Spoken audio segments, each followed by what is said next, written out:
Welcome to your Monday mini training. This is also your relationship with you.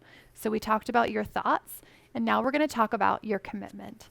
So I want you to take some time setting goals. And it's important that you write these goals down, not just these vague ideas that remain in the sky, because if you don't write it down and you don't have a concrete way of achieving it, they'll just remain out there and you'll never be able to achieve them.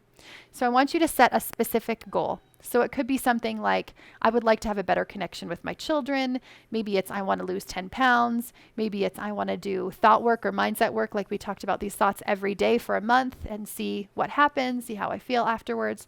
So I want you to set a goal. And when you're thinking of these goals, like my example a few weeks ago of me not waking up early, even though I set that goal for myself, decided to set a little bit more reasonable goal than I knew I could achieve. So I want you not to set a goal that's like way too far out there that you know you're never going to reach, or it's going to be really difficult for you, or you're going to fail right off the bat. I want you to think of a goal that is reasonable, right? So maybe it's scheduling 30 minutes every morning to spend time on you.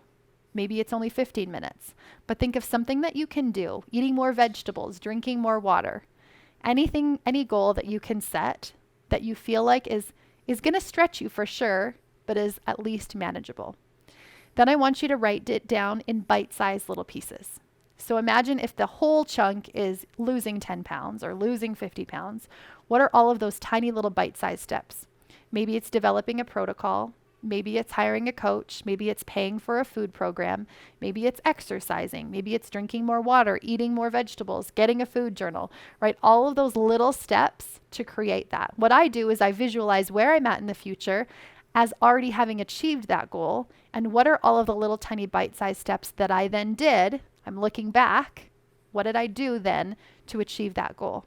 And then implement those throughout your week. And again, write it down. Put it in your calendar, put it in your schedule, write it in a notebook so that you make sure that it gets done, and then stick to them. So whatever it is that you said you're going to do, stick to that commitment.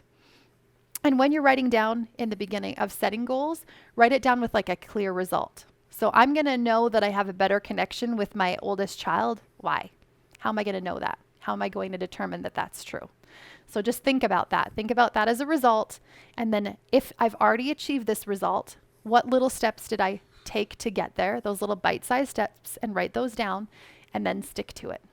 See you next week.